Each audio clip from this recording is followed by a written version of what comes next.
You're listening to The Real Short Box, a comic book podcast made for geeks by geeks.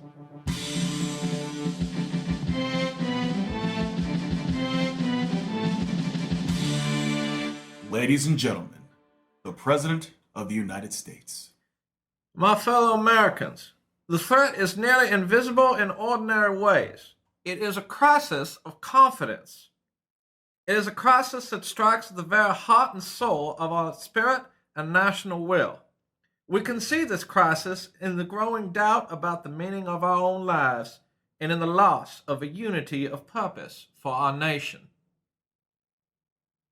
Well, that reminds me of a president that existed around the time we were born. The 39th President of the United States, Jimmy Carter. Well, welcome everyone to The Real Short Box. My name is Supreme Chancellor Kevin. To my right is... I'm Donald. To my left is... Darren! And our mysterious special guest, known as D. Welcome, sir. Thank you. All right, we are trying out a new studio here today, guys. This is really exciting stuff. How do you guys feel about the new arrangement we have thus far? All of this 80s memorabilia surrounding me is insane. I just can't stop touching myself. We are geeking out right now in this wonderful 80s fortress of pleasure. It is a wonderful place. It takes me back. Donald, are you rubbing an Alf stuffed animal on your skin right now? All right. A little bit. Okay. Just a little bit. It's a good one. The Melmacian. Yeah, it's okay. I see a cool DeLorean there. I actually want to grab it right now.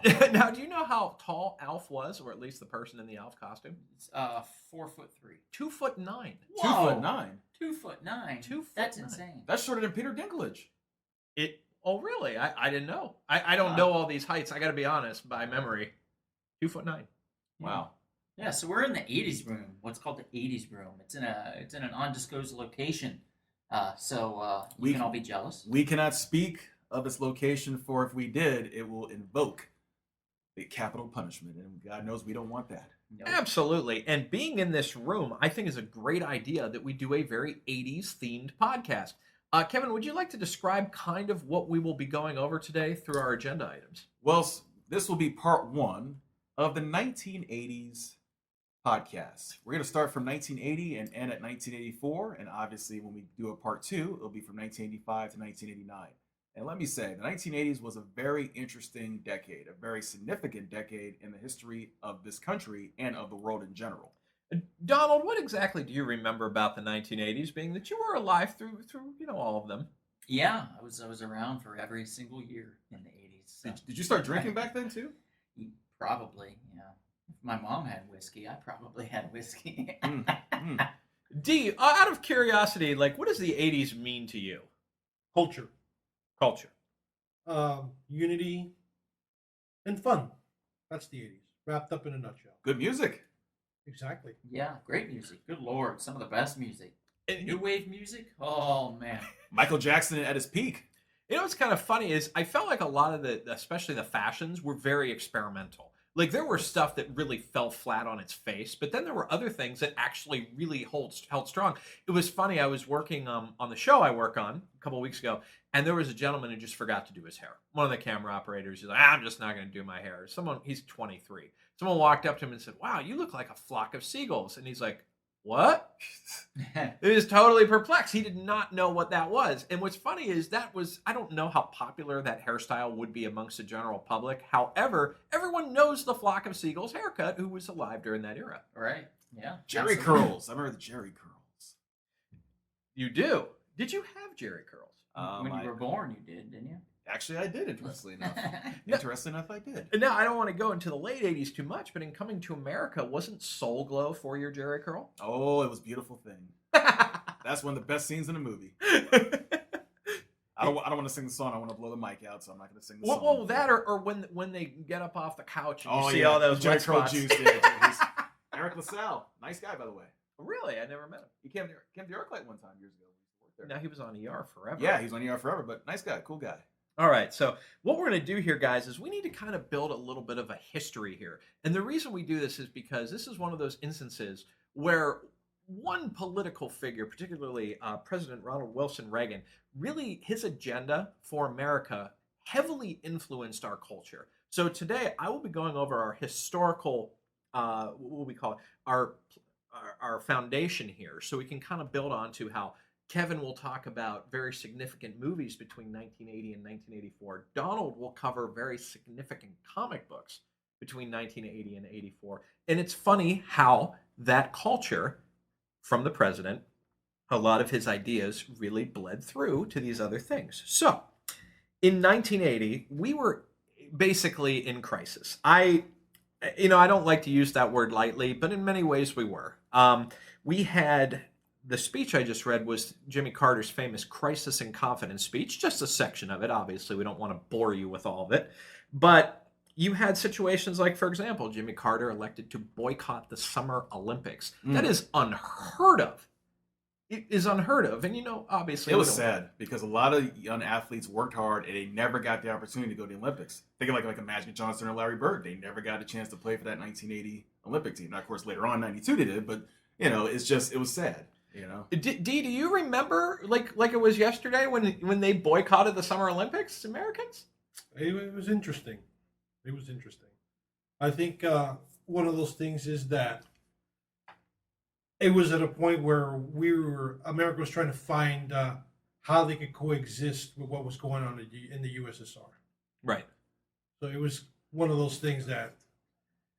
Yeah, and roughly also too in 1980 we were struggling immensely with the communists. At least on the surface we were. We really thought, and I know Jimmy Carter to some degree thought they might be around forever. Like there might be nothing we can do about them. So what happens is Brezhnev, who was currently running the Soviet Union, stuck the middle finger up to Carter. He said, "Fine, if you're not going to come to our Summer Olympics, we're still going to participate in the Winter Olympics in Lake Placid, New York." Mm-hmm. Have you been to Lake Placid, New York, Kevin? One time. Okay. I won't go there. Giant alligators. I knew you were going there. Giant alligators. But Bill Pullman. Bill Pullman will protect you. Well, you don't want to meet Bill Pullman? I have. He was the president of the United States. Okay, we need to talk. Day. Talk about Bill Pullman, your meeting with him, because people want to know. He's a nice guy. Great. Yeah, it was right after a Spaceball screening. Oh, cool. He was there. He did a little Q&A and a meet and greet with the crowd. And I walked up to him, gave him a little bit of a hug and a kiss, and then proposed to him. And we got married for about 6 months. It's a weird time, really, that 6 months. Very weird. It just went by in a blur, and I don't remember much about it. But there was the cocaine and all the alcohol. Are you serious? You heard it here first on the Real Short Box. Wow. Anyway, back to where we're going. So after Brezhnev stuck the finger to Carter and decided to participate, maybe something he shouldn't have done, because the most significant sporting event probably in our nation's history, the Miracle on Ice, where our amateur hockey team defeated the Soviet Union. The Soviet Union had not lost a game since 1964. That's amazing. It really is amazing, because what they won't tell you is afterwards, Russia continued to dominate us in the Olympics in hockey. But it was truly 4-3. Mike Eruzione had the winning goal. It was just a great moment. So because it wasn't just a game, it was us versus the Soviet Union, which kind of maybe kept us more unified as a country, as a lot of people started to study over the year, because we had an enemy. Right. At least Ronald Reagan had an enemy. And sure. it's also times were tough during those times economically. Oh my gosh. You had double-digit inflation, unemployment. All items I was going to go over. Homeless people living in the streets, cats and dogs living together. Garfield on the Town. It's a great cartoon. You ever see it? Oh, it's a great cartoon. Out on the town. Garfield on the Town. Although the funny thing No. is, I actually preferred Heathcliff over Garfield, to be honest Me with too. you. Yeah, him and Felix, I think, are the better cats. Yeah. A little bit more scrappier. Yeah, Preferably. especially Riff Raff. That was a pimp cat. You saw how he had a cane and that little pimp hat? Riff Raff? I love Riff Raff, because we had the second half of the episode. Riff Raff and his boys would come on. The only thing that kept those two glued together was those three other alley cats. I think there was an episode where they met. I always wanted to see that one, but that was so cool. Other fun things. You were only allowed to buy gasoline on certain days, and you were limited to 10 gallons. Yeah, my parents told me about that. Wow, that's what I didn't know. Yeah, it's ridiculous. Wow. Also, too, during the election, which was an interesting election issue, there was an Iran hostage crisis. That's right. So what happened was, in this case, is Ayatollah Khomeini said, and I quote, "I absolutely hate Jimmy Carter. I will never ever release these hostages as long as he is the leader of your country." And sure enough, on the very day he was leaving, Are you taking I'm my sorry. notes? I'm sorry. So anyway, as we're sitting here running for the election, speaking of unity, this is unheard of. Ronald Reagan won 44 states in the 1980 election against Jimmy Carter. That's correct. That's unbelievable to think about. In his inaugural address, and these are all key points to our culture that we're going to get to here shortly. His inaugural address, I'm paraphrasing, one of his famous quotes was, "Government will not solve your problems. Government is the problem." That's a very different look at our country, because for many years, of course, you could go back to the FDR days, and then you got a little relief with Kennedy, but from like LBJ all the way up to they said the government basically was passing policies, lots of additional welfare programs, social safety net programs, things of that nature. They were very common. That was under the New Deal and under Keynesian economics. Mm-hmm. So this was a very different approach. This whole idea that the people, we are the government for the people, by the people. That was a very different thing that we kind of had brought back here. And remember, so after he won January 20th, his first day in office, the Ayatollah kept his word. He released the Iran hostages. He released them back. And Ronald Reagan sent Jimmy Carter to West Germany to pick them up. Well, he volunteered to, actually. No, because that was a great sign of unity. You wouldn't see that in our politics so much today. You're right. Jimmy Carter, after he lost, was a man of honor. He said, "You know what? I'm going to work to my last day to help get these hostages free," and he did. And he worked with Reagan. The two administrations, outgoing and ongoing, worked together to get it done. So yeah, it would be nice if you can see more of that these days. Sure. Yeah, not gonna happen. So I want to see Hillary and Donald have some coffee. Yeah. I mean, he was at her wedding, right? Or no, she was at his wedding. Other way around. Makes you think. Anyway, so the first 100 days, some of the key issues here that really, like I say, heavily influence our culture. Comic books. Spurring the economy out of stagflation, limiting the use of drugs, trying to clean up our cities, which were a disaster, take care of our veterans. So at this point, what I'm going to do is I'm going to kind of move over to comic books. Hey! And Donald, did you find in your comic books any of these themes, 1980 to 84, kind of this idea of a growing tech sector, a growing private sector, spurring our economy, things of that nature?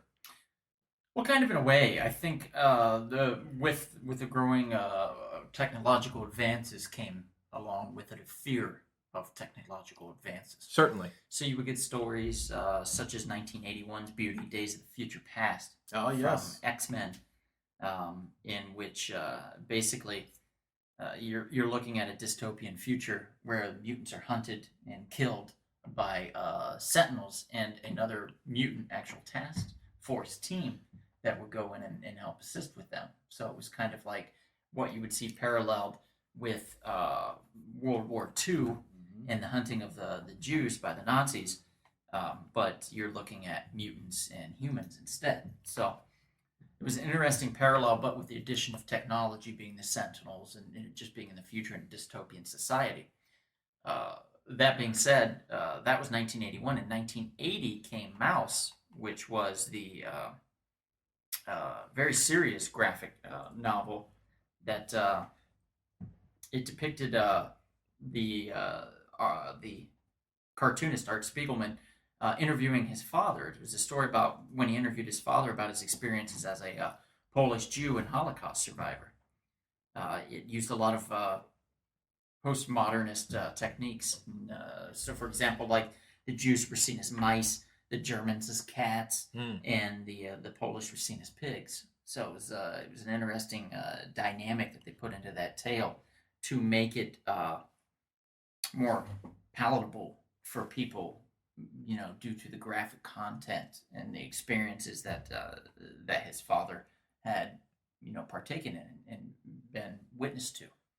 So that one, and then you follow that up just the following year in '81 with Days of the Future Past, and you've got a very similar rhetoric, a very similar story, but just set in a different time with different characters, but very similar in the ideals of one race, so to speak, thinking they're better than another, and trying to use their power to eliminate the other, and the seriousness of that, the gravity of it really sinks in both these stories. So those are really really great stories from 80 and 81 that I would recommend if anybody hasn't read to definitely read. Especially Chris Claremont, definitely a classic, probably the greatest of all of X-Men writers. He's up there pretty high, yeah. Yeah. I mean, he's no Fabian, but No, I agree. I agree. but he's up there. I pretty agree. high. I agree. Your boy. Yeah. All right. So, Kevin, when you were looking through, I noticed you tried to list your movies from 1980 to 1984. So many choices. Do you notice, like, as you're going through from year to year, that the overall narrative of these movies, the overall cultural, political impact changes from 80, 81, 82, 83, 84? I do notice something going on there. I mean, we could start in 1980, of course, with The Shining. Oh. Now, that's a movie, in my opinion, that's Stanley Kubrick's last great movie. To me, Full Metal Jacket, we'll get to that later, it's kind of like a half a great movie. Sure. But Shining, his last great movie, a great horror movie, something that I know that Don would appreciate because you prefer psychological terror. You don't like too much. I actually did just watch The Shining. You're kidding. Earlier, I believe it was earlier this year or Really? late last year. I think it was late last year. Doctor Sleep, when that came out, which is basically supposed to be the sequel to The Shining. I had prior to that only ever seen The Shining once, and I saw it at a really late night pre-screening at ArcLight Cinemas back when I worked there. They would do print tests, and you could go in sometimes while the projectionist was doing a print run test, and you could sit there if you were quiet, and just watch the film while they're doing, taking notes and stuff. So me and a buddy of mine, Jim, we went in and we watched one of those print run tests, I believe is what it was. And I honestly thought it was okay. I don't think I appreciated it until last year when I rewatched it. Right. And I took the time to kind of dissect it a little more.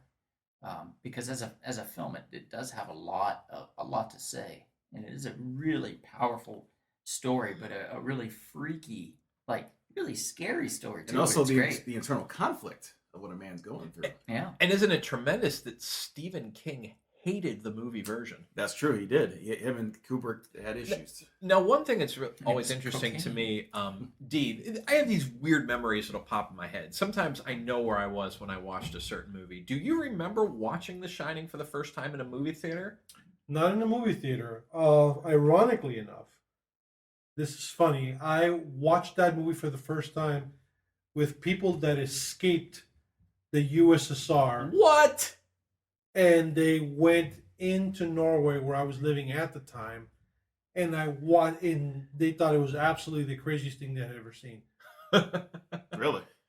And I showed them that, and we sat there and we had a marathon of like 30 or 40 movies. But that was one of those movies that I remember that my uncle had left that movie there. I'm not going to say how he got it, but he had it.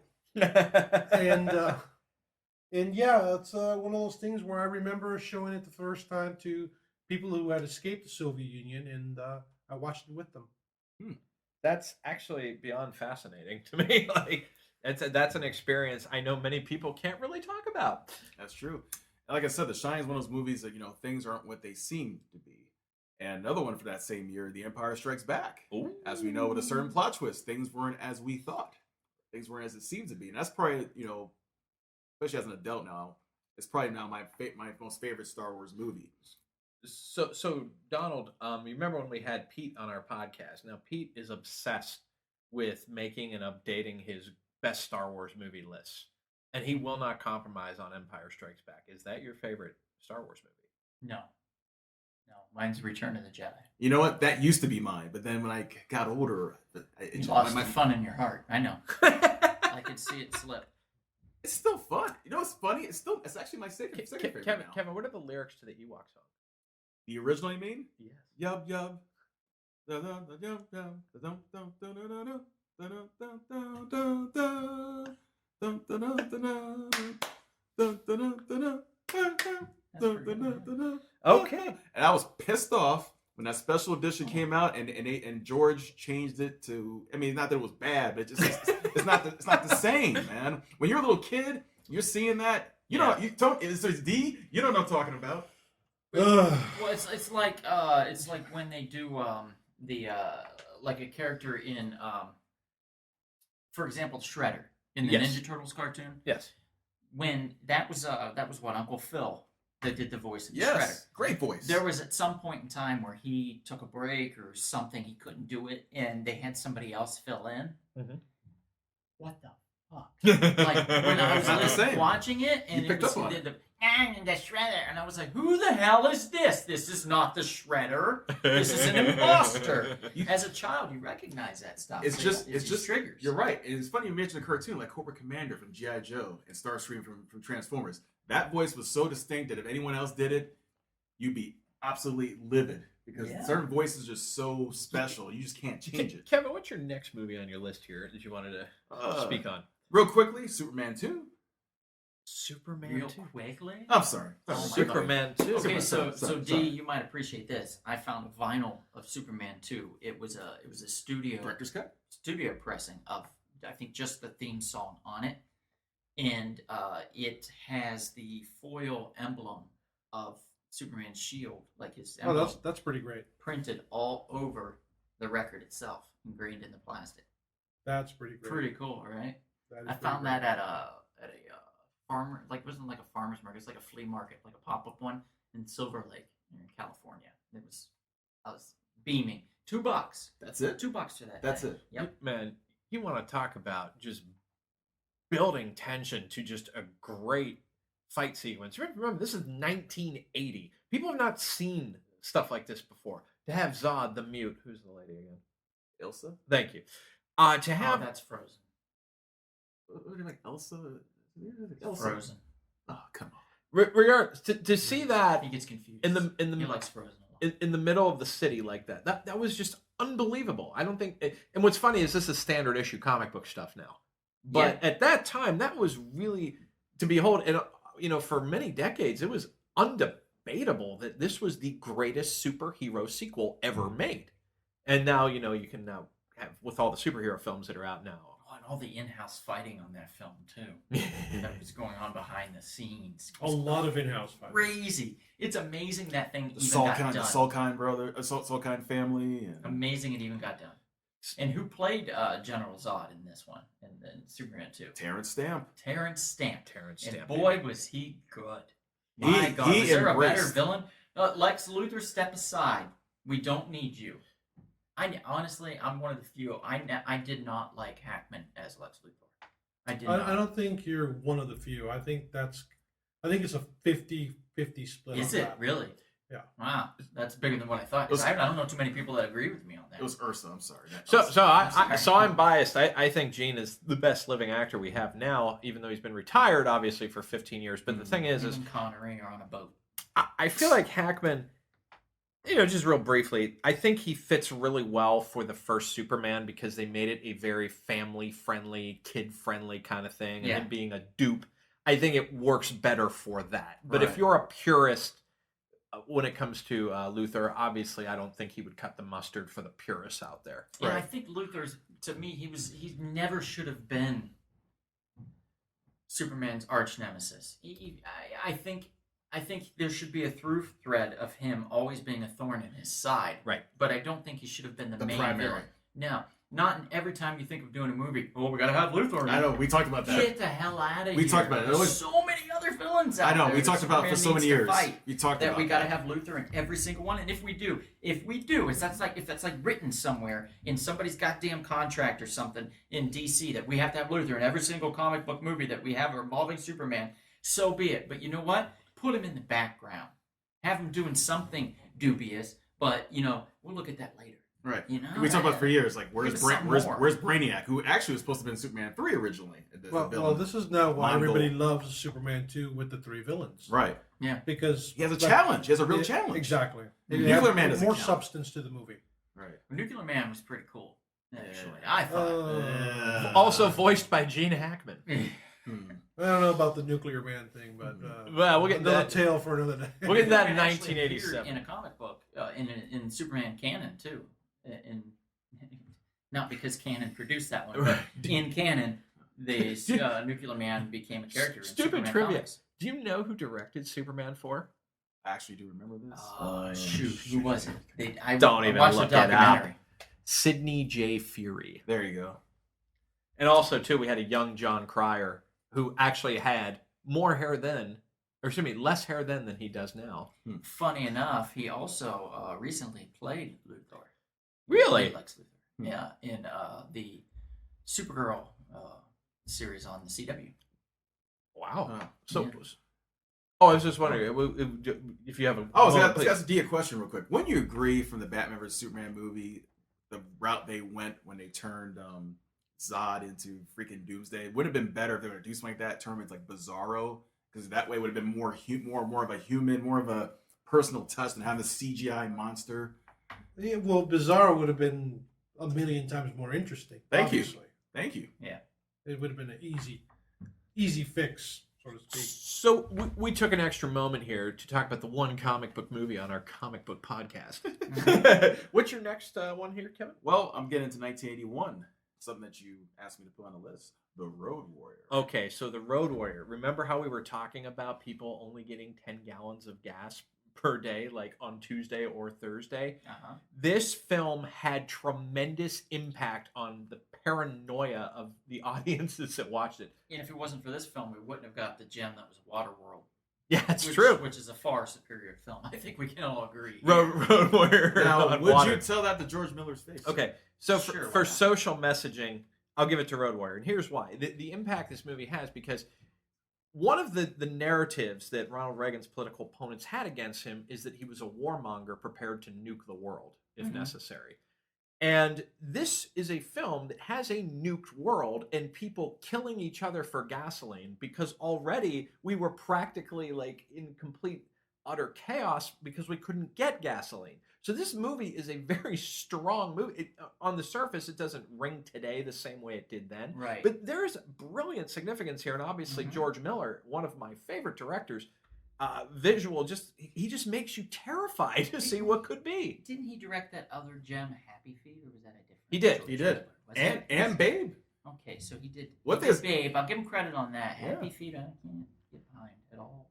I'm Babe, I not get. crazy about it. It's a little too deep, but it doesn't. It's not well articulated. Right. Yep. But I mean, he made Lorenzo's Oil, which is not a favorite of mine, but it is a extremely popular movie. Well, and it also tells a really cautionary tale. You know, a very powerful tale of if sometimes if there's no cure, you can maybe figure it out on your own. Right. You know, and that's important. All right, 1981. Let's see. I also have American Werewolf in London. Ah, yes. Now Yeah. there in that film is one of the greatest werewolf transitions you will I ever was still just see. about to say If that. not the best. I was just about to Not say that. the best. Yes, it's It phenomenal. looks so real. Phenomenal. It looks so real. It's like scary. It's like, oh my god, he's really turned Yeah. into a wolf. And I'll tell you, that director, he's very lucky he had a career. Very lucky he had a career. I'm not going to go into it too far, but he's very lucky he had a career. Well, he delivered there on that one. Absolutely. Well, and I gotta say too, Rick Baker, the makeup artist, who is the standard issue for creature effects, by the way. Obviously, just off the top of my head, Rick Baker, I think of Men in Black. Mhm. All those creatures he created, unbelievable stuff. So yes, it doesn't surprise me one bit. Rick Baker was behind that. No, and just the story itself is great. The whole thing plays out kind of like a comic book in a way. Yes, And I think it's something that us horror fans, reading things like Tomb of Dracula and Werewolf by Night from Marvel, when they were big in the horror world, when they started to be able to use the code in the right direction, that was something that we'd been craving, and getting that was a beautiful thing. Let's see. Escape from New York. one of the great narratives of the administration of the Reagan administration was to reduce crime. Now, naturally, going back to like the mid 60s, we had this thing called urban decay. Donald and I got together last year to watch all 5 Dirty Harry films, which is I was basic. on 4 out of 5. What's that? I was in on 4 of those. You 5. were? Yes, remember? Oh, okay. No, we were drinking pretty heavily. Oh, jeez. So that was basically Dirty Harry existed in a world of urban decay, and this whole idea of urban decay and basically drugs taking over the streets and things like that. The whole Say No to Drugs campaign. This kind of came up with the idea of like, you know what? We tried to save New York. Why do we need New York? It's just a trashy city, which at the time in 1981, it was not beautiful. No. And the whole idea of putting people on an island, very comic booky, and obviously John Carpenter, one of my all-time influences in the art world. I mean, he really nailed it with this thing. That was me. That area was me at its peak with that movie, The Thing. I mean, he was. But more ugly, a lot more ugly, kind of like the Road Warrior. I think his most comic book-esque film would be Big Trouble in Little China. I think Ah. that's the closest you're ever going to get. Love it. And maybe They Live, but Big Trouble in Little China, I think, is the. In fact, that's the one that they really, they ran with in comic book form here, not too terribly long ago.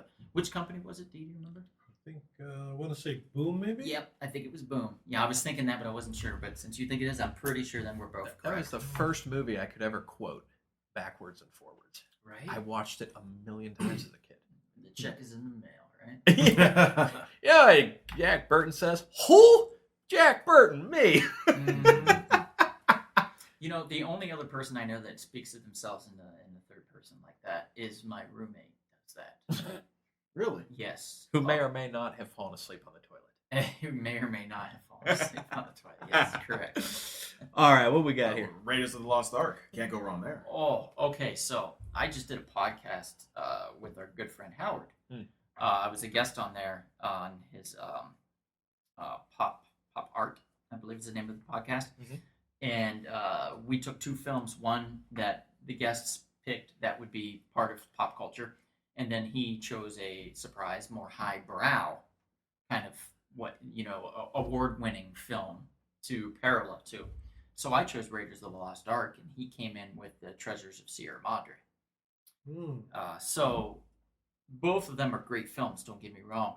I think if you'd have put, I can't remember the older actor's name now, the guy that played the old prospector, but if you would have taken him and you would have put him in Raiders alongside Indiana Jones, I don't know which one of them would be more significant now, because his character and his acting capability was so grand in that film. He just chewed that scenery every time he was in it. Donald, I'm going to have to say I'm slightly surprised that you chose Raiders of the Lost Ark when you had Alan Quartermain in The Lost City of Gold as a possible opportunity. You are correct. I did broach that topic as far as one of the canon greats being the Alan Quartermain series, as well as Firewalker, which is near and dear to my heart. How can you go wrong with Chuck Norris and Louis Gossett Jr.? It's Sonny Landham. You can't go wrong with it. All three of Yeah, them. right. And yeah, she was fantastic. I It's just a great film. I rewatched Firewalker because I used to not really care for it. After rewatching it, I see the appeal. I get it. And honestly, it's way more enjoyable than I originally remember. It's weird. The older I get, the more I enjoy Chuck Norris movies, which is not the way it should go. It should be the opposite. I think you get this sweet spot in your middle period where you're like, I want culturally significant films. I want to watch all the highbrow films. And then you just, as you get a little older, you start to just phase back into when you were a teenager Right. and watching all the schlock and just enjoying it for what it is. And I think that's the way to go. Just enjoy everything for what it is. And I'm pretty sure we did a pretty popular podcast about Indiana Jones and the history of it, which you should all be checking out. Yeah, it's a two-parter actually. So if you can find it, look it up. You should find it on Spotify or Spreaker or Google actually Play. probably not on Spreaker. Google Play. Spotify, iTunes, Google YouTube, Play of course. Music, SoundCloud, all that stuff. Hey, guys, I'm just a quick interruption here. I just want to mention We Can Be Heroes, the best comic shop in the valley, possibly the world. We Can Be Heroes is in Chatsworth, California. Come on down for 20% off on a pull list. Vintage toys, new toys, collectibles, vintage comics, gaming, and more. Guys, they really got it going over there. It's a great spot just to hang out. It's like the Cheers of comic shops. We Can Be Heroes, Chatsworth, California. I got another one for you. First Blood. Okay, so here's this is a pretty significant one. I want our audience to know that this is a big issue culturally. D's getting excited.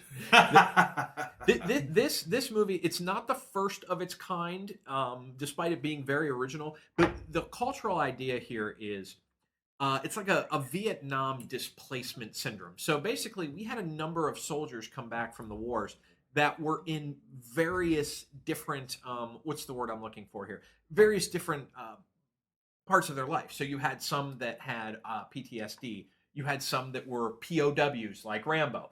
You had folks that came back and had no effects. But it was something that needed to be addressed because it was big time in the news that we had potentially POWs that were over in Vietnam and things of that nature. And this is a very culturally significant film because we started to really see an embracement of the military during the Reagan years. D. In other words, the Senate was getting its respect back. Yeah, I mean, it was obviously, you trace back to the years, if you go 15 years before that movie, when people were coming back from Vietnam and they were treated very poorly. Yes. And then when this movie came out, it kind of showed people, what the soldiers were going through. And people got to see it not from a realistic point of view, but from from a cinematic point of view, yet they had a chance to see what it was really like. And then people started opening their eyes a little bit more, as because in real life they really didn't.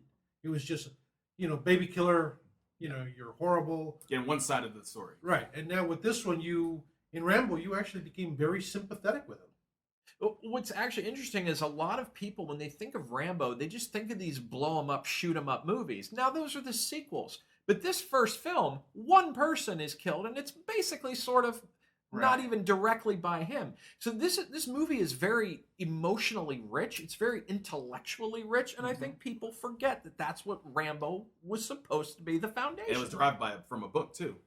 By me Dave Morrell. Real quick, interject that up until just now, I thought that was Goldie Hawn on your T-shirt and not Ozzy Osbourne. It's Ozzy. Ozzy in his heyday. The Bark of the Moon Ozzy. I don't know Back why in I the thought it was moon. Goldie Hawn. I just thought it was. Which was early 80s, of course. Yeah, problems, man. Well, she did a lot of that screaming and stuff on Overboard when she was with Kurt Russell, who we were just talking about, and multitude of films here, actually. But and the thing is, though, but this is a theme, this military Vietnam veteran theme that will pop up, I feel, in a lot of our films that we will be talking about. Yes. Next one, Blade Runner. Classic. Blade Runner came out what year? 1982. 82. My favorite movie Vangelis soundtrack. of the early 80s. Yeah, Vangelis Interesting. soundtrack. Now, which cut do you like? 'Cause as you know, it's like freaking 5 cuts out there. You know what? I can't get enough Blade Runner. Do you, More Blade Runner, the better. do you have the Blu-ray set with all 5 cuts? I do. Awesome. Actually, and you know what's really funny is somebody somewhere has a copy of an uncut version of Blade Runner that has yet to see the light of day, and we tend to watch that quite often.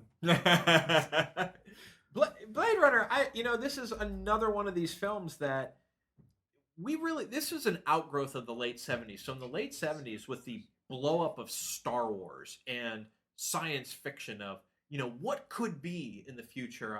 Someone who's currently in the other room there mentioned Alien earlier, 1979, something that really gives you a very far distant look at the future. And Blade Runner is that movie. There's the flying cars. It's the soundtrack is awesome. It is. It's a Ridiculous. It is a soundtrack that only can fit that movie. And Rutger Hauer, the late great Rutger Hauer. Time to die. I liked his character because he was a gray villain. He wasn't like a straight up super evil villain. It's like you felt bad for him when you got to learn about him and the other replicants. They weren't just straight up bad for the sake of being bad. They were kind of like abandoned, by their creator. And this whole idea of, is he a human? Is he a robot? All this kind of stuff. I mean, it's a fascinating movie, and visually speaking, this movie inspired untold numbers of science fantasy. Philip K. Dick, the author, a lot of his books and short stories got adapted into movies. That if he was still alive, he'd be amazed that they adapted like most of his stuff. You will not get probably a better quote, a better line than when Rutger Hauer said, "I've seen things you people wouldn't believe. Attack ships on fire off the shoulder of Orion. I watched sea beams glitter in the dark near the Tannhauser Gate. All those moments will be lost in time, like tears in the rain." It's just great. Just a great.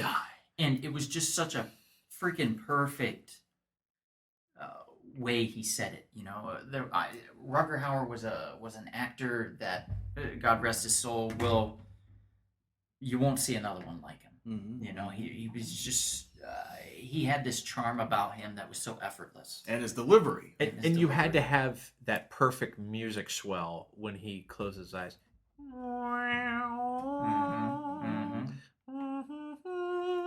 Yeah, I mean, it's a perfect music swell. Of course, we don't want to get into a deep Blade Runner discussion here, but Right. the thing is that the influence is undoubtable. When you watch The Matrix, especially, like I see all the visual stylings yeah. of Blade Runner, you know, which of course we love The Matrix. And since we're talking about 1982, I'm going to interject with a few comics. Sure, from that please. time. Let's do it. We're going to go with a little well-known to most comic book nerds and fans, and not so well-known to others, the graphic novel The Death of Captain Marvel. Ah, Significant book because he's one of the few characters, except for like little alternate timelines, stay, where Marvel has stayed dead. Yeah. As, and died in something that we can relate to. Yes. Yeah. Yes. It was the basic story of it is just him getting cancer, and everyone around him, including himself, having to come to terms with it. That there is nothing that can save him. They have no cure for this. This is a real world scenario. This story is heartbreaking. It really is just heartbreaking. One powerful part of the story that I can't forget is the respect that Thanos gave him. Mm-hmm. You were respected. You were a great rival, a great adversary. He was like showing his respect before he left this world. So that's kind of amazing. Yep. And then death finally taking him away. And then one more really good right off the top of my head. 1982 is when it all started out. Story was by a little unknown writer, Alan Moore. Ooh. That not a lot of people knew at the time, but he created V for Vendetta. Oh, The guy wearing the Guy Fawkes mask. And I the think 5th of November. I don't really have to go into the actual story for V for Vendetta. Everybody can either Google it or they know it from the Yes. movie that came out 2007, 2008, something like that. 2006. 2006. Okay. Yes. Yeah, it's very simple about, being careful about letting your government have too much power. Yes, and poisoning them with a virus. Yep. It's funny because Very I first brought some of those black and white warrior magazines from Europe, and people here had not seen those. Mm-hmm. And of course, that's where that V for Vendetta first came from. Yeah. And people were like, "What the heck is this?" But they, we all know how that ended up. Right. What's interesting too is just upon further viewings of James McTeague's film, it is really incredibly made. I didn't love it at first, but the more I watched, I'm like, yeah, this is kind of brilliant. So I give it to him. It's hard to adapt. So if you take that comic and you put it into context today, does anybody see cameras on every corner? Is the government constantly on television? Feel Big Brother, that Big Brother presence. Do you feel that Big Brother presence anywhere? And the funny thing is, you and I talked about this over the weekend. The people allowed it to happen. They accepted it. Well, did you see what happened now? Speaking of this scenario, Mm-hmm. the people in the UK are now, in fact, the UK just are now the police department. There's now using facial recognition technology. They unleashed this week. Right. People are now wearing face paint to sit there and try to avoid the face recognition. Yeah. That's crazy. That was this week. And this is in a so-called democracy. Where are our civil libertarians? Anyways, the next film here, Mike. Yeah, it's we gotta get. War games. Okay, war games. Once again, comes back to the idea that our president might be destroying us with nuclear weapons because we are in a Cold War with a nation that does have nuclear weapons. And one of the strongest moments, it actually brings a tear to my eye, is the very last moment when the computer says the only way to win at war games is not to play. It ran millions of algorithms to figure out how they could fire nuclear weapons and not destroy the world. None of them. Just don't play. It was fascinating. And for that time, very powerful. And it holds up very well if you rewatch the film. Kind of goes back to that acronym that was used back then. MAD. mutually assured Mothers Against destruction. Drunk Driving. Well, no, that's actually MAD. Oh. Great film. If you haven't seen it, please get to War Games. Another 1983 film for you, sir. Trading Places. Okay. That's all about the excess of money and corruption and greed, right? In It's many like ways, yes. In the the stock market. the backdrop is the stock market because of disposable income you started to see with the tax cuts of 1982. For the first time, like people who were not wealthy were able to invest in a growing stock market, at least in recent memory. They really invest heavily. So this was more relatable in 1983 than people, would think. So yeah, it's absolutely great. And obviously rich people doing nasty things to lower people. And Yeah, we've got Dan Aykroyd, we've got Eddie Murphy, of course. and we've got the always great, always wonderfully beautiful lady that I can't remember her name. Jamie Lee Curtis. Thank you. And of course, Don Amici. Yeah, he's Oh, right. outstanding. Absolutely. Yeah. And Jamie Lee Curtis's first nude scene for you guys out there. Really? Yes. Oh my All right, goodness. as you were saying, All right, now let's finish the last year of this podcast, 1984. Let's start with The Terminator. okay, we had massive economic growth and massive technological growth. We had a presidential administration that loved technology, space travel, the future, all these things. But what if that future turned against you? And also, too, this movie is significant because this blew Arnold Schwarzenegger to a completely different level, arguably the most influential actor of that period. By the way, you know who was supposed to play the Terminator? I don't. Orenthal J. Simpson. Orenthal James Simpson. Yeah. I love he it. Was, he was in contention to be the Terminator. That's crazy. And that is the first major film directed by James Cameron, I believe. Yes, his first major film. He did direct before that Piranhas 2, The Spawning, Piranha. through Roger Corman. Yeah. So real quick, I'm going to throw out an 84 comic book or Yes. two. We've got Secret Wars, which basically had a character called Beyonder, if I'm correct. That's right. And the Beyonder wanted everybody to play kind of a game of fighting each other and seeing, who's the best and the greatest. And then it's about them teaming up to try to defeat the Beyonder and so on and so forth. We've had that. Another, not just 84, but we had, the Secret Wars is also where issue 8, where Spider-Man first encounters the symbiote and becomes the Black Spider-Man. Black Spider-Man. Yeah, there's symbiote Spider-Man. We also have some comics of notoriety. Real quick, I want one of those. we have Teenage Mutant Ninja Turtles #1 came out in 1984. Eastman and Laird. I have That's, a fair print of that. The true Ninja Turtles. Right. Yes, the The true original Ninja Turtles. version. Yes. Also, the first appearance of the actual Ninja Turtles I need is that. Gobbledygook #1. Only 50 copies, I believe, are in existence. Yeah, Something like very, that. Some very common rare. to be forged though. Yep. And sold. So you got to be careful with that. We're going to talk the Amazing Spider-Man 252, which is also argued to be the first appearance of this symbiote Black Spider-Man suit. Between Secret Wars #8 and Amazing Spider-Man 252, if you have either one, you have the first appearance. They cannot state which one officially is the first. There's also the Well, teaser no, one. no. Web of Spider-Man 18 is like a little teaser. Well, if you really look at it, okay, here's the thing that now people don't understand. 252 came out a few months before Secret Wars 8. Correct. So, technically speaking, the 252 is, in fact, you also had the Marvel team-up issue Mhm. and the Peter Parker Spectacular Spider-Man all also preceded Secret Wars 8. All also had the black costume in it. Also, I think, what was that thing, Comics Quarterly or something like that? One of those things back then. It also had like an appearance there. I remember someone was talking about that. Mm-hmm. Yeah. A couple more quick ones. Transformers #1. That's a good one. Great cover. Great cover. Daredevil #181, The Death of Elektra, came out in 1981. Oh. In 1983, we had Thor 337, which is the first appearance of none other than Beta Ray Bill. There we go. 1982 saw the first appearance of Grendel, and for those that don't know, is kind of a ninja assassin in a way. So, Wait, very- wasn't Grendel's first appearance in Beowulf? wrong Grendel. G.I. Joe, Real American Hero #1 82. came Got out that, in 82. 82. You got it. And also in 82, we got DC Comics Presents #47, which is the first appearance of He-Man and the Masters of Universe in comic book form. Ooh, I like that one. Not to mention, 1983, we got the first appearance of Lobo in Omega Men #3.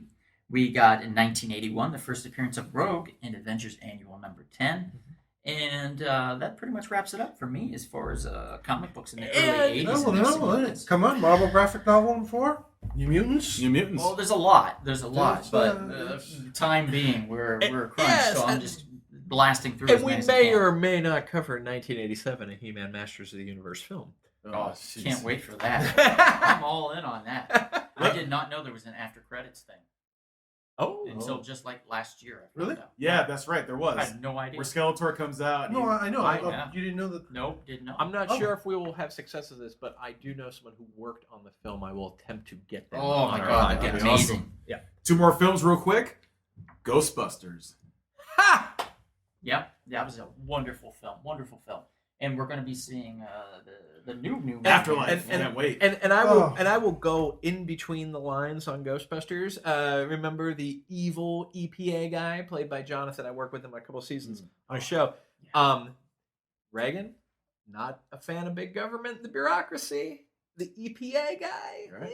not well liked. Mhm. And neither was Sensei Kreese from The Karate Kid. Oh man, that's a whole podcast in and of itself. Yeah. Guys, thanks for being with us, though.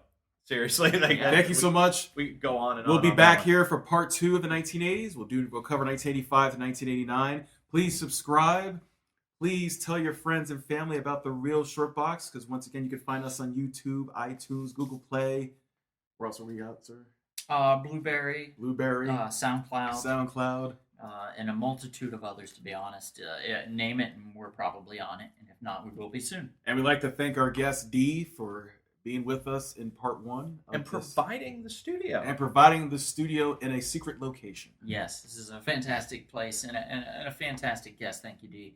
And thank you, everybody out there. And if you're lucky and we're lucky, maybe we'll see you At the comic shop. This has been The Real Short Box. We'll see you at the comic shop. Thanks for listening.